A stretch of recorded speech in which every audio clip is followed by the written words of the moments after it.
하나님께서는 또다시 새로운 한 해를 우리 모두에게 허락해 주셨습니다. 이 은혜에 모두 감사드립시다. 우리 다 함께 좌우 앞뒤로 새해 인사 나누겠습니다. 하나님이 함께 하시는 복된 새해 되십시오 라고 인사하겠습니다.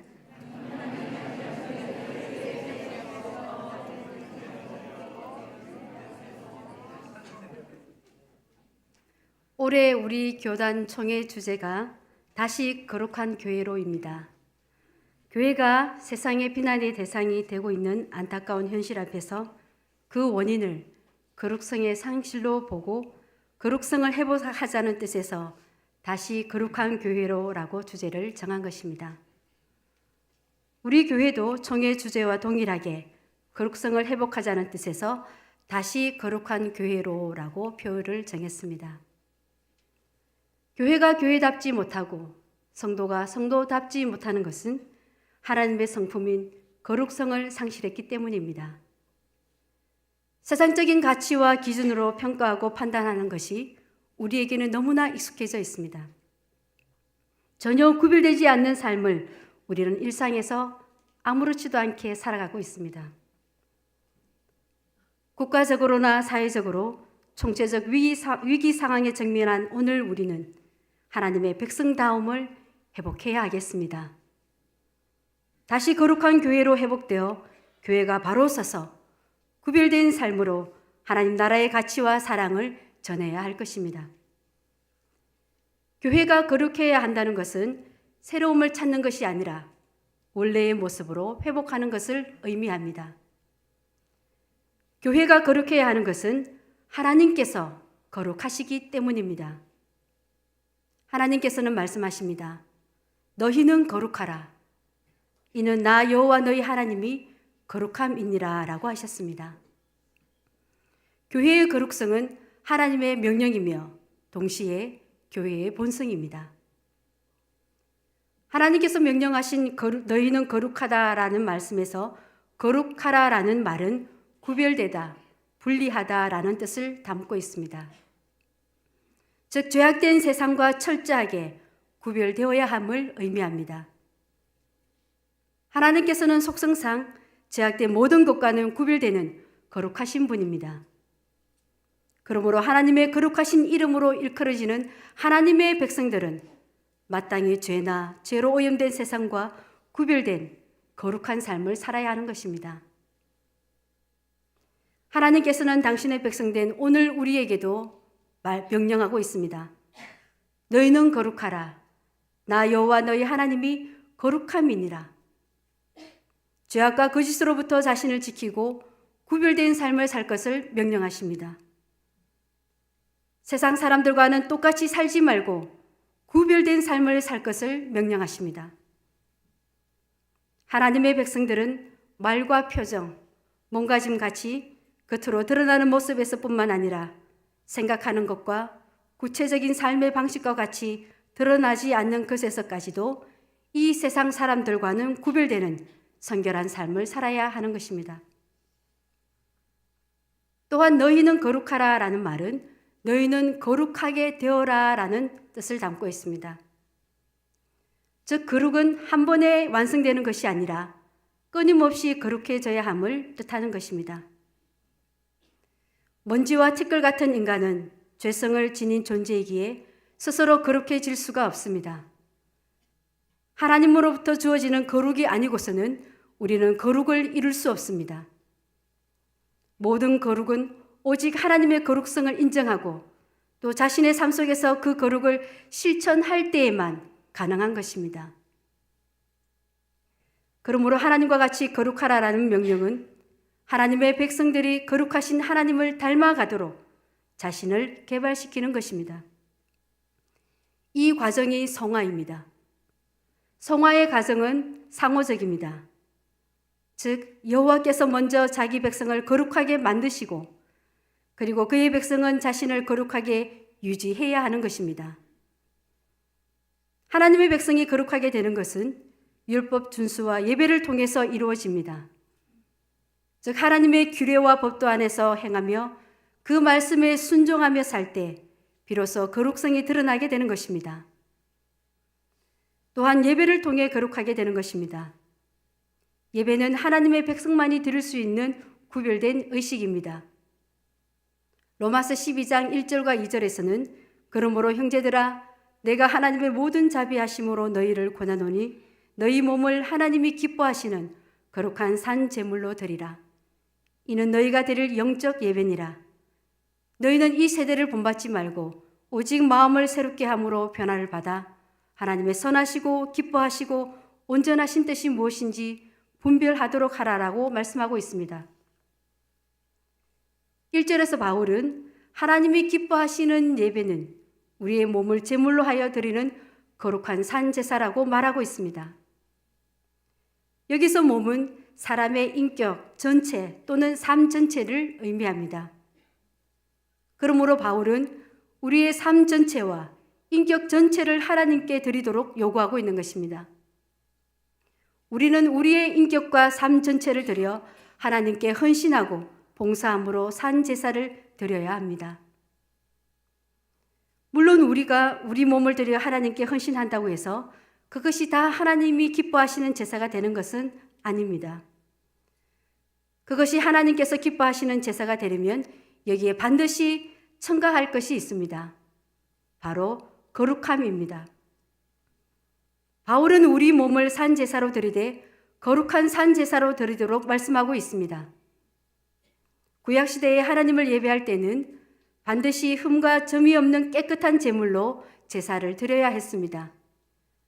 그래야 하나님이 연락하셨습니다. 마찬가지로 오늘 우리가 우리 몸으로 드리는 예배도 하나님께 연락되고 하나님이 기뻐하시는 제사가 되려면 우리 몸을 거룩히 구별하여 드려야 하는 것입니다. 그렇다면 어떻게 하여야 우리 몸을 거룩하게 구별하여 산 제사로 드릴 수 있겠습니까? 바울은 이에 대한 답을 3가지로 말씀하고 있습니다. 첫째는 이 세대를 본받지 않는 것입니다. 이 세상의 행태를 따르거나 모방하지 말라는 것입니다. 이를 달리 말하면 시대 정신이나 시대 상황에 휩쓸리지 말라는 것입니다. 이 시대의 조류를 쫓아 살아서는 안 된다는 것입니다. 사람들은 이 세대의 영향력 아래에 있으며 사회적인 규범과 제도에 의해 말과 행동의 제약을 받을 수밖에 없는 존재입니다. 그러나 그리스도인은 이 세대의 영향력 아래 놓여 있어서는 안 된다는 것입니다. 이 세상에 불완전하고 무가치한 것에 동화되어 마치 하나님이 없는 자처럼 살지 말라는 것입니다. 사실 우리가 살고 있는 이 세대는 어떤 세대입니까? 하나님을 경멸하고 인간의 이기적 욕망과 쾌락을 무엇보다 중시하는 세대입니다. 하나님과 이웃을 이야기보다는 자신의 즐거움과 자신의 만족을 최우선으로 하는 세대입니다.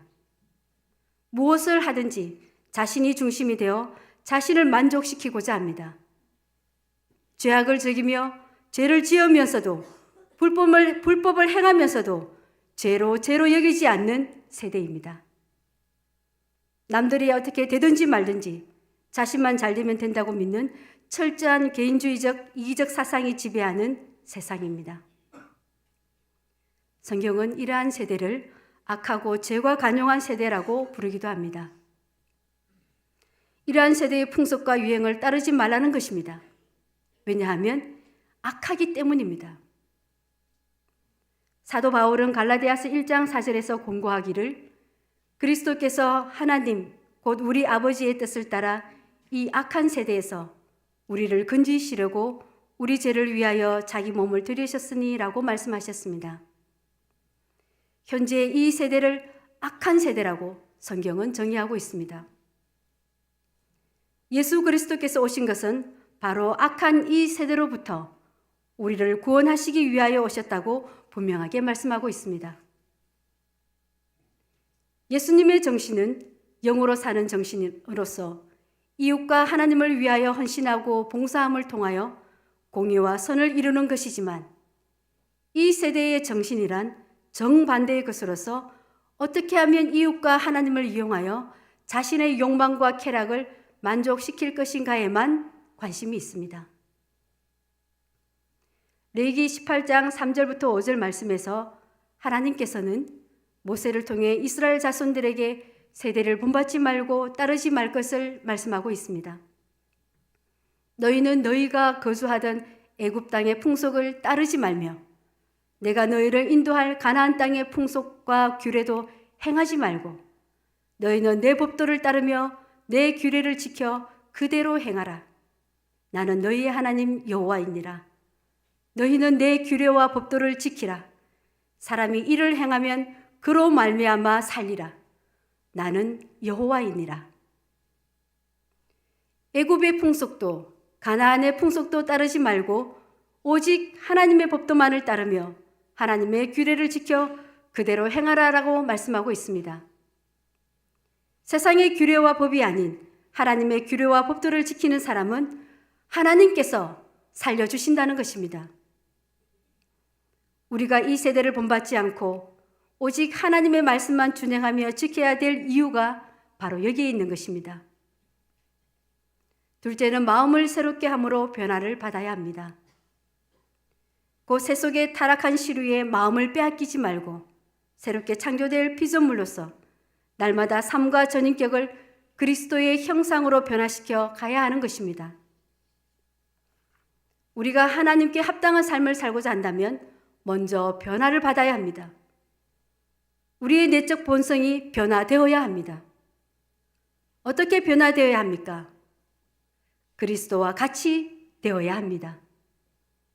우리의 성품이 그리스도와 같이 변화되어야만 비로소 우리의 삶 전체를 하나님이 기뻐하시는 거룩한 산 제사로 드릴 수 있는 것입니다. 그리스도는 일평생 하나님이 기뻐하시는 삶을 사셨습니다. 그러므로 우리의 성품이 그리스도의 성품으로 변화될 때 우리 또한 하나님을 기쁘시게 하는 삶을 살 수 있는 것입니다. 우리의 변화의 목표는 예수 그리스도입니다. 그리스도의 마음을 지니는 것입니다.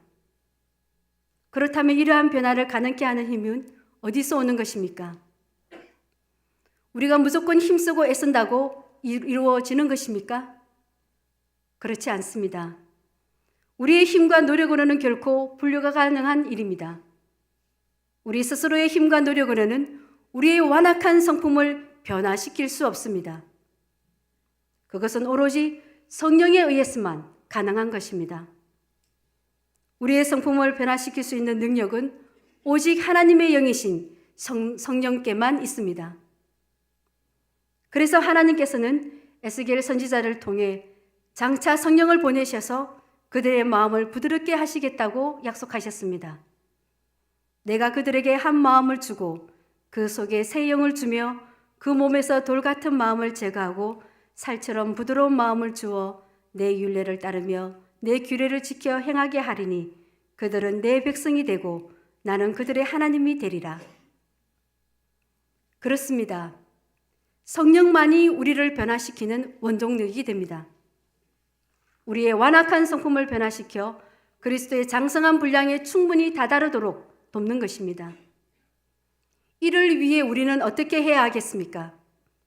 우리는 더욱더 성령님을 의지해야 할 것입니다. 우리 속에 꽉 채워져 있는 우리의 자라와 더러운 자존심들을 성령의 인도에 따라 내려놓아야 하는 것입니다. 또한 성령께서 우리를 가르치시고 훈계하시는 소리를 깊이 알아들을 수 있도록 애써야 하는 것입니다.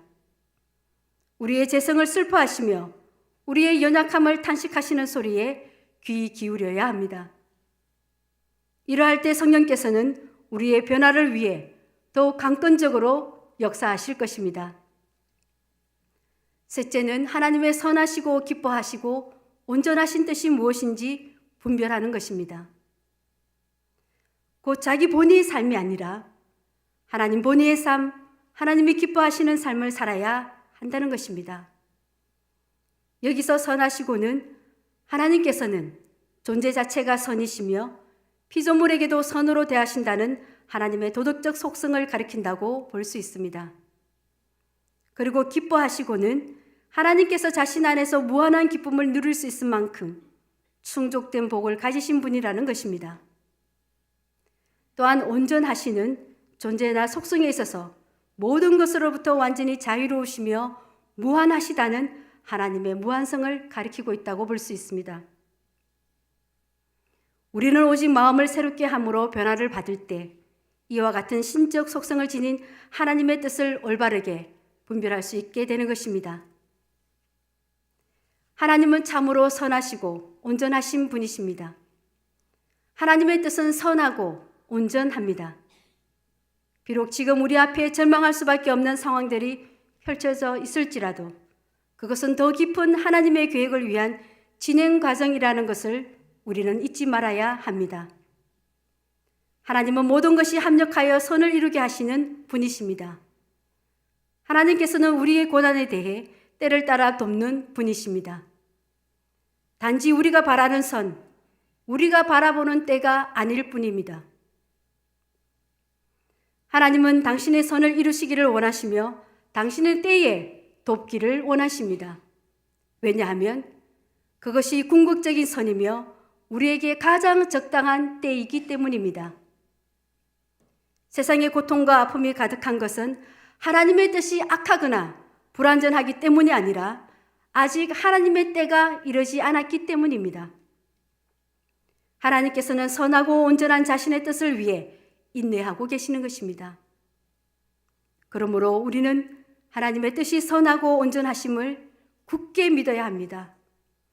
우리를 향한 하나님의 계획하심이 선하심을 변치 않고 믿어야 합니다.